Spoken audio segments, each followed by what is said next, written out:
Hello, everyone, and I am your host, Stephen Pemberton, and welcome to Voice Like a Lion podcast. Today, I'm sitting down with the founders of Professor AI, an AI or an AP prep platform supercharged by AI. And the craziest thing is both of these founders are old enough to still be in high school. So, guys, welcome to the show. I'm so interested to hear the story. Thank you again for reaching out. Yeah, thank you so much for having us on. Super excited to hear it. Yeah. So, you got, first and foremost, for everyone listening, because I kind of know, but for everyone listening, how old are you guys? I'm 16. And I'm 17, and we're both juniors in high school. Yeah, see, that's wild to me. I was definitely not doing anything the way that you guys are doing it at that age. There's no way.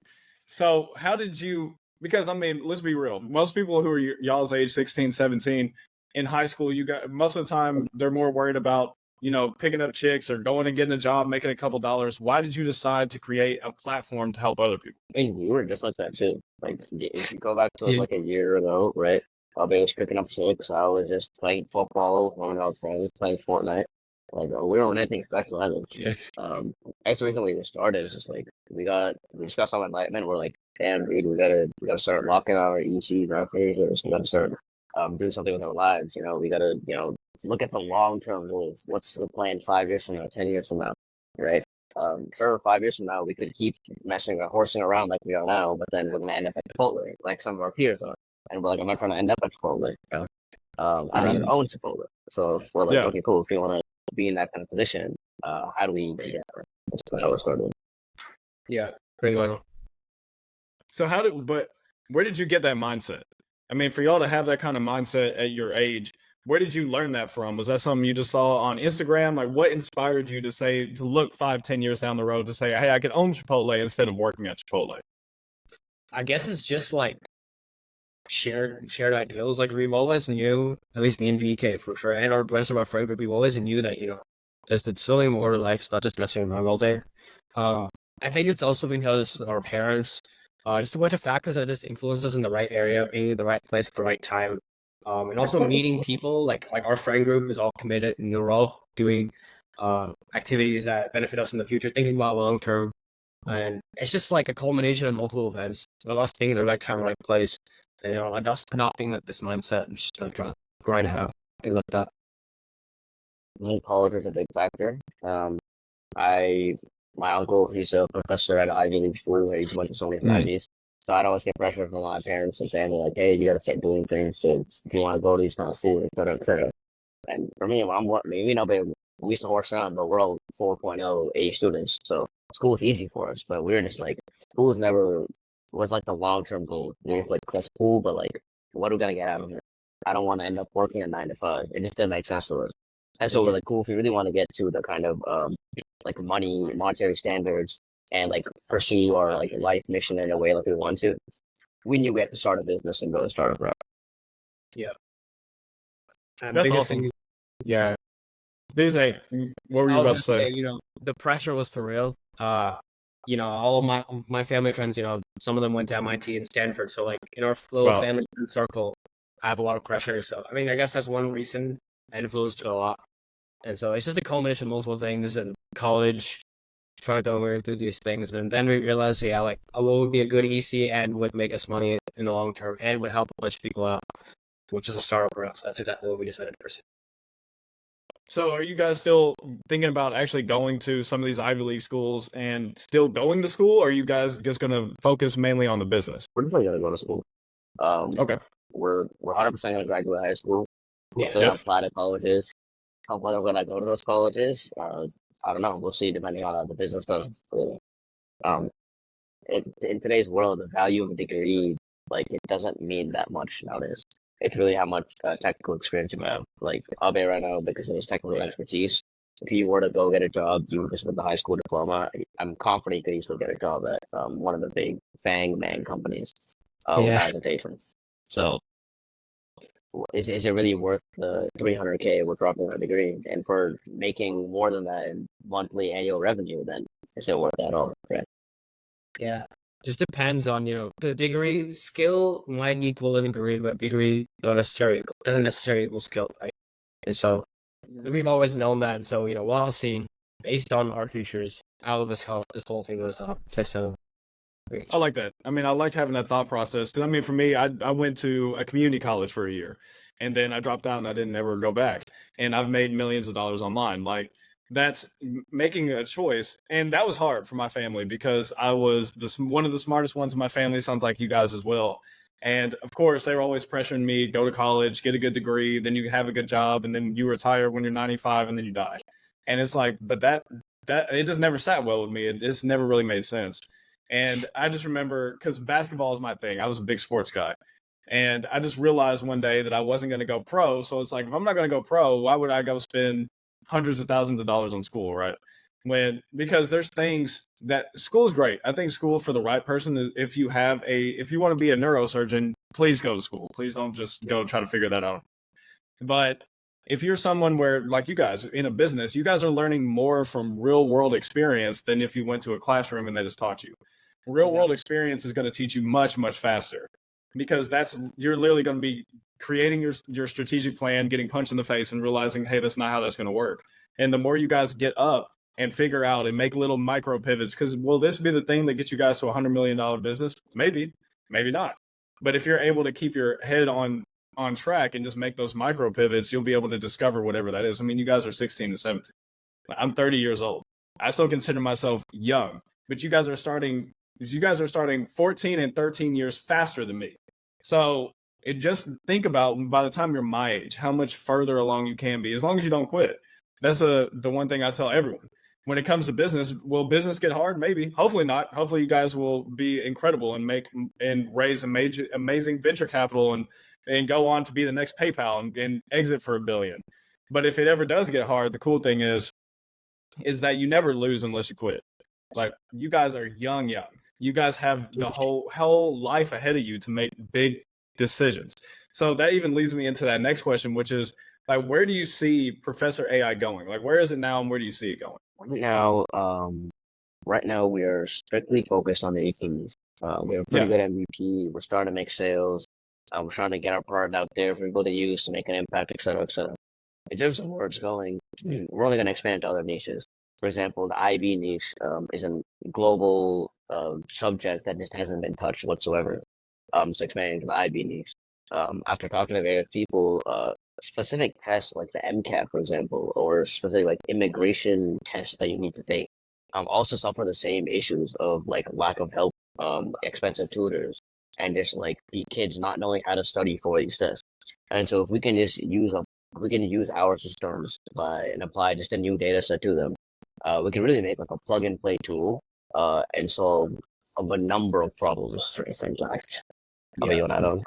Yeah, that's what I was about to say. Just the plug and play system is exactly what we're going for. Training our systems and architecting our systems for AP doesn't mean that we're restricted to AP only.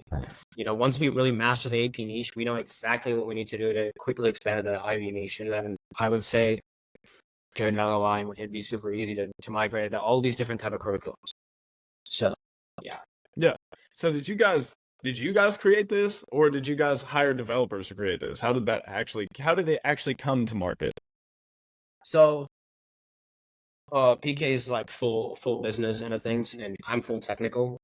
And so we have a development team, of course, but I had all development from. So we also got CIO. He had some development on a different team, and so I'm the CTO, PK CEO, and then he handles all business, investment, fundraising, and then in terms of development, I've kind of taken the reins, and we've kind of built start now. We're still building. We have a lot left to build. And we're a pretty solid team. Over 20, 25 people now on our team. All of them are interns. They're working super hard, so that's why we've been able to build a pretty great product. Almost nothing into it. Less than $2,000 for the whole business. But we have about 10 developers. We have about 5 people on our marketing team, 5 people on our content writing team, a couple of blog writers. So we have a pretty extensive workspace for sure. Yeah. Okay, so talk about that. How did you guys be able to build a workforce almost for free? How did you figure that out? I mean, well, the first problem, the person at the equation is money, right? So we don't have that much money. As teenagers, we don't have a lot of money to put in. But, we reached out to a bunch of people that we know throughout school and other schools. And we kind of we can kind of just use people that we know that, okay, these people willing to put the work in.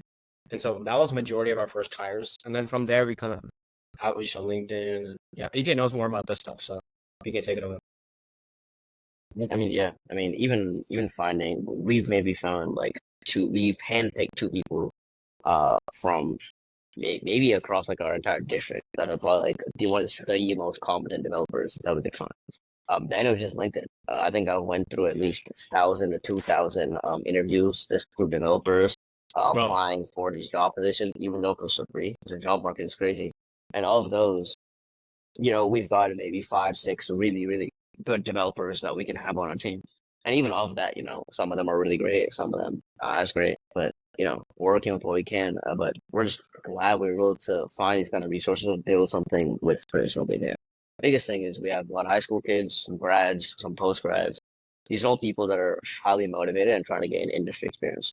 And so by being part of a startup that hopefully is going places, they get to build a lot of credibility and experience and just get a lot out of it. So they're willing to work for free while putting in the time. So what is that like for you guys being younger and now leading people? Because it sounds like it's not just people that are your age, it's not just peers.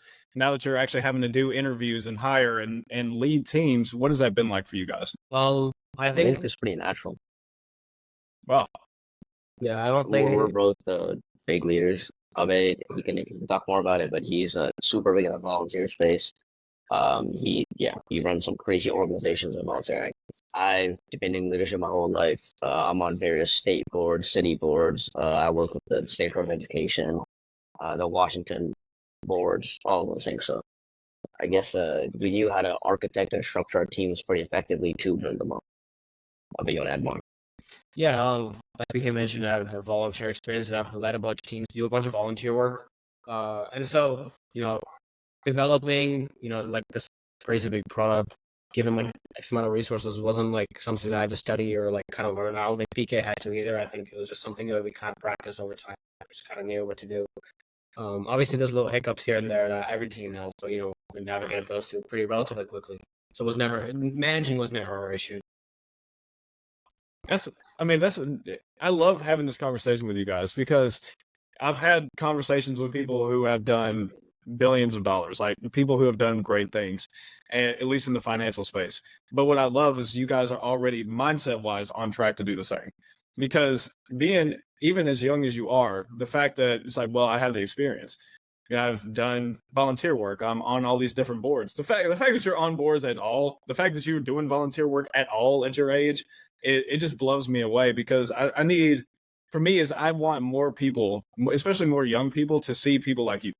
Like you guys are being leaders in spaces, not just in your business, but also leaders in spaces of influence, where now there's other people in your high schools, other people who can see this, who will see this episode and say, hey, I don't have to just go try to be the next Fortnite tournament winner and try to win the solo cup. It's like, you probably won't happen, right? Or I'm going to just go be a Twitch streamer. It's like, okay, everyone and their mama is trying to be a Twitch streamer now. But the fact that you guys are showing that there's something different, that's what I really love about what you're doing. So I guess, for me, there's so many different questions I have. There's so many different ways it could go because you guys are, it's honestly just blowing me away at the knowledge base and how you guys are leading teams and taking care of people. What's your thought process around that? Like as your team expands, as your business continues to bring on revenue and expand, what's kind of your next hires? What's your thought process strategy was? Right now we are fundraising. So we just started this week. We started getting a couple of checks already, which is pretty great. Shows that we have traction.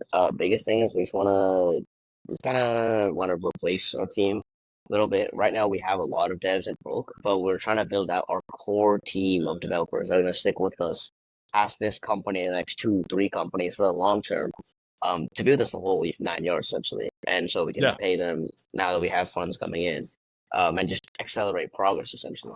Right now, all of our guys only spend in maybe only 2 hours, maybe give or take a day, right, to do it. But if we can get people like that are competent on a full time part of the ride, we can only imagine how much progress we can get done. So that's kind of what we're envisioning. It's always quality over quantity, especially with the team. And talking a lot of people about how they manage their teams and realize how what we're doing here.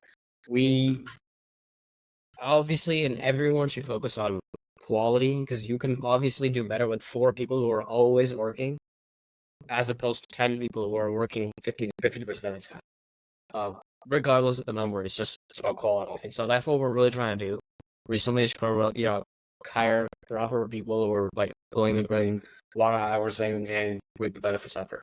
So I heard you mention fundraising. Are you guys in the middle of your seed round, or is this your Series A? What is it looking like? Just technically we're pre-seed because Okay, we aren't pre-seed. making 100% revenue yet. Yep. We're trying to raise about $500,000. We haven't determined the valuation yet just because every 2 weeks we're having massive changes that is like affecting the valuation amount in like the millions. So we're just raising on uncapped saves. Okay. The reason why I asked that, I mean, there's some people, I know a lot of people in the investor space. So that's something that I would love to do for you guys. Just make some introductions. 'Cause I think that they mainly specialize in the pre-seed seed round. That's why I wanted to know. But for the people who don't know what that is, what is a pre-seed? What's a seed round? And how do you even come up with your valuation? Because right now you guys have just really gone to market. You started being actually generating revenue.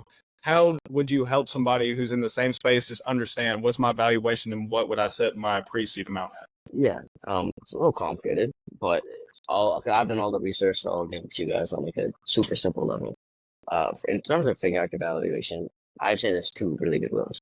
One is called the Burkus evaluation method. Now, what that essentially does is it puts a price from 0 to about 500,000 or $1 million on different aspects of your company, and comes up to total valuation. So, what is your team worth? What is your product worth? What is your distribution worth? And what are your advisors worth? And all the different aspects that come to your company, and like what is the price that you would put on that, right? Some people are going to value one over the other, and that is like a really easy way to come up with a pre-seed valuation. The other way is also just comparables, right? What are other companies in your space? Maybe they're not directly doing what you're doing, but like for example, we're in edtech. So what are other edtech AI related companies, or just even in edtech, that have been raising in the past 3-4 years? What kind of pre-seed and seed valuations are they raising at? And just kind of getting a sense for the market, because the market is changing super rapidly in the investment space as well. So we have used a combination of both, putting a value on everything, seeing what the market is raising at. And then we're like, okay, cool. But considering our age and other various factors, maybe just undercut it a little bit, see what are angels investors willing to pay, talking to investors. And then if they say, oh, no, you're too expensive, then seeing, okay, cool, maybe I'm overvaluing myself. Or if you're saying like, yeah, that's valid, then maybe you're undervaluing yourself. Depends, right? In terms of what is a pre-seed versus seed, I guess the big difference is really just that red line. Pre-seed is kind of like your second round of funding that you raise. Before that, most people do just like a friends and family raise, contact your peers, people around you, like, hey, can you help me out with a very little money? And then seed is for pre-seed is when you start going to angel investors or even venture capital firms and start getting more official funding with them. Most people probably don't do a priced even pre-seed round until you go maybe seed. But again, it super depends on your circumstances. We're raising a pre-seed just because we want money a little bit quicker, and we'll probably go a seed way down the line. Some people go straight into seed and then go Series A and so on. Yep. So, yeah. Thank you. I think you did a great job of breaking that down. Because the reason why I wanted to ask that question is A, you just showed off that you actually understand everything about that. B is what comes out of that is you talked about friends and family round. Did you guys end up doing a friends and family round before you got here, or what does that look like? We only put in like $2K into everything. And so and that comes from kind of our own money. And I mean, I guess our parents helped us out, so like, shout out to them. And yeah, that's pretty much all we've kind of put in. We never really felt like doing a family round where he was best. I feel like our situation was unique in the sense that, I don't know, we felt maybe guiltier in a way almost of taking our family friends' money, and then that we are super dependent on them and we kind of have to take a return. Rather, we're like, you know what, let's just put in our own funds, prove to the world that we can do something, and let's just go head first into venture capital or other forms of raising. Because if we can prove to them that we can raise or we can make revenue, then having a friends and family around, it doesn't matter. If anything, it now for the angels that we're talking to and those who have invested in us, it proves to them that we're not just here to burn through money. Rather, we're frugal. We know how to use the capital to the 100%. So it kind of worked out in our favor. Yeah, I think that that's the smartest way to go about it because with the angel investors and the venture capital firms, family offices that I've talked to, the big thing they look for is either A, that you've raised friends and family, or B, that you've put up your own money, which the fact that you guys are 16 to 17 and put up $2,000, that might as well be 20 grand. Like $2,000 was a lot of money for me back then. But also the fact that you said something right there, which I find to be fascinating because I've worked with bigger companies that are doing 10 million plus sometimes. And you mentioned burning through capital, and you talked about it a little bit earlier, but just having all these different series A, B, all the way to Z, right? And some of these companies, they will be in the negative for years because they just keep raising and raising and raising. So what kind of strategies you guys put in place where that way when you're getting capital that you know how to disperse it? Like where is it going first? How are we taking care of it? How are we being profit heavy where we can be in the black instead of just riding the red and trying to build a bunch of venture capital? I think one way was simply just how we architected our business model. We intentionally made it in a way where for on our B2B end of things, we make 100% of the profits. Our only expenses really come on a B2C end of things, and even that is simply API costs, which there are countless ways to get over. Other than that, our only expenses, which is like when maxed out with all softwares, platforms, everything, are less than $1,500 a month. Wow. And right now we don't use anywhere near that. But assuming we scale and we're using everything, that's all it is. So that means even across 18 months, we only need about 20, 30 grand to survive. Other than that, it's just like for salaries for developers and other people we think. So because we just structure it that way, we're confident that we can bootstrap the rest of the way. Therefore, we're like, okay, let's just raise a pre-seed, get the money we need to scale this thing, and then let's see how far we can get while bootstrapping, which we're confident because the sale numbers that we're talking about are very large. That's awesome. So talk about your experience with Antler, because I know that's what you guys are doing. It was new to me, so just inform the people what Antler is, how you guys got into it, and what that kind of looks like for you guys. Yeah, I'll be able to talk about that a little bit. Sure. Yeah, so it was an accelerator program, and they're super focused on day zero founders, so important founders, right? And so we got accepted into their summer cohort. We're currently, me and PK are both in NY right now, Manhattan, and yeah, from there, the people that we meet here, and then like the advice that we get, are just super influential for the product we're building, and it really puts us in the right place, makes the right connections and things like that. Yeah. Yeah, in terms of like how we got in, Antler is relatively new, like accelerator program. They were only organized in about 2017 compared to like Y Combinator or Techstar or some other big ones that have been there for a long time. But even despite being new, they have over like a $5 million portfolio valuation, and they have or cohorts across the globe. And so originally I got hit up on LinkedIn by somebody from the Singapore location saying you should apply. So I just applied. Maybe in about December, I got hit back in saying, hey, you qualified for the first interview, something like that. We went through about 2-3 rounds of interviews that ended up talking with the general partner, Jeff Becker, directly. And then the other two was like, yeah, sure, just come in next week. And we're like, oh, shit, okay, we got it. So, we just started, and we organized flights and came. We're just pretty surprised because they're very slow. We were one of like about 70 companies out of like 8,000 applications to get in. So that's like, lower than like a Harvard acceptance rate. So we were like, oh, wow, we actually got in. This is a crazy opportunity. And like Abhay mentioned, the biggest thing is just the people here that we get to learn, bounce ideas off of, improve our architecture, our systems, our customer acquisition strategy, everything. Everyone brings such a unique skill set to the table, which is why they were selected to be in this room. And Antler, of the 70, 100 people that are in the room, they choose the top percent of them. So we're just hoping that we're in the top percent so we can get even more funding from them. Yeah. I think when PK brought that up, I just remember something funny. I remember he called me. He said, "Yo, we got it, bro." And I was like, "Wait, what are you talking about?" Because I was completely like, "What are you talking about?" And I thought he was pranking me.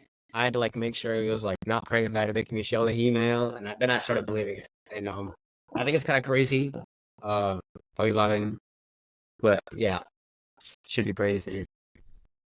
I mean, most likely the reason why you guys got in is because you've structured a company that is cash flow heavy. I mean, you've structured it in a way where you are taking profit first. Because most people will build a business where they take profit last and they're just worried about dumping it back into the business to grow the business. But you've structured it in a way where it's going to be cash flow heavy. So it makes it investable.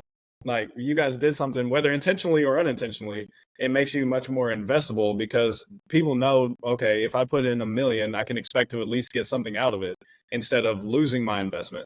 I mean, I just got off the call with a gentleman who's in robotics, and his company has gone through their seed round. They've done all the stuff, but he says that they're profitable, but I can tell they're not profitable. And so and it's just the way that he built the company. Like he went very heavy on physical robotics. So that is I mean, they're very expensive. Everything that goes into a robot and have this thing work the way that it works, it's very expensive. But the way you guys have built a company is super impressive, to say the least, because you've built it cash flow heavy. You've built it with the end customer in mind, and whether you knew it or didn't know it. And I would love to hear if you guys actually knew this or not, but you actually built it with the investor in mind too. Yeah. Thank you so much. We appreciate that. The biggest thing was, I think we got selected as one, just founders and our team, just the diverse skill sets we get, like at our age, I think they like. So thankfully they like that. And more importantly, it's just our distribution advances. The issue with being in ed tech is, especially when you're selling to schools, private schools, international schools like us, is the sales cycles are notoriously, they're minimum 6 to 10 months, if not longer. And our way to conquer that was because of all the various leadership positions we have and just our like our educational network. We were able to get partnerships with educational influencers, and not influencers, sorry, educational consultants that have connections with school districts. And so through these guys, we're able to basically shorten that sales cycle to maybe a couple of months, hopefully a couple of weeks, and just get revenue significantly faster. And so I think because of that distribution advantage that we're able to gain, it was a pretty big value prop for investors. Like, okay, wow, these guys have something different. Yeah, that's awesome. I mean, that's where you looked at the competition, because you talked about it earlier. You guys mentioned looking at competition in that ed tech space. You just see, okay, it's notoriously a long sales cycle. So if I can just cut this, I can A, make money quicker, and B, people are going to find that I'm different and be willing to invest. So with the people listening, because I have most of my audience, they're small to medium-sized business owners or angel investors, is for the people listening, how do they find out more about you? How can they get in contact? How can they support? You guys can go to our they site, can go to professorad.co, reach out on our email. Everything's on there. And in terms of support, our product is coming out next week. So just try it out, give it to your guys' kids. Let us know what they think. And then if you're an angel investor and you are interested in investing, we would love to have a conversation. So just hit me up. For sure. Awesome. So this is the question I always end with. It's some kind of variation of this question. But what is something, and I would love to hear from each of you, but what is one thing that you guys are overcoming right now, whether that's in the business or if that is in life? What is one thing that you guys are actively overcoming? PK, take us on the way. All right. I think recently, I can expand more on this, but we're able to finally achieve a technical moat of our product, which is very big because we had a lot of distribution advantages. We had founder market experience, we had profitability, et cetera, but that was something to achieve. But I mean, more on a personal level, I think the biggest challenge we overcame was I learned how to cook for the first time, so I know how to make eggs now. Because we're living by ourselves in Manhattan, so that's pretty big accomplishment. Yeah. And on the business side of things, I'm just learning how to pitch better and how to build out my investment pipelines, how to optimize for growth, how to create the Ferris wheel for organic growth, stuff like that. Yeah. That's awesome. Yeah. Having on my some of the things, especially as a technical founder, I think I've kind of especially after talking to everyone here at Antler and just kind of doing more research, I think I've rethought the way our moat works and I've rethought the way our technical systems have to work given scale. And so I think that's the biggest challenge I overcame recently. I'm still overcoming currently. And in terms of personally, making sure I get all my homework done, given all this program stuff I'm having to worry about. Yeah, that's about it. That's awesome. Thank you guys. I appreciate you guys with the honesty. I mean, making eggs, I understand that. That's awesome that you're at least fully transparent with that. And I just want to thank you guys again, both of you, for being here. and for sharing everything that you shared, because it's truly inspiring, whether it's to someone like me, someone that's around y'all's age wanting to step into the same space and just not seeing anyone else do it. I think that was something for me when I was in high school. I mean, I went to a private school. I was all the stuff, and I never saw anyone my age that was doing anything. So the fact to see you guys out here doing something and doing it big, it's really inspiring to me. Yeah. Thank you so much for having us on. Really appreciate it, Connor. For sure. Yeah, you guys. Absolutely. Yep. And to everyone listening, thank you so much for watching. We'll see you in the next episode.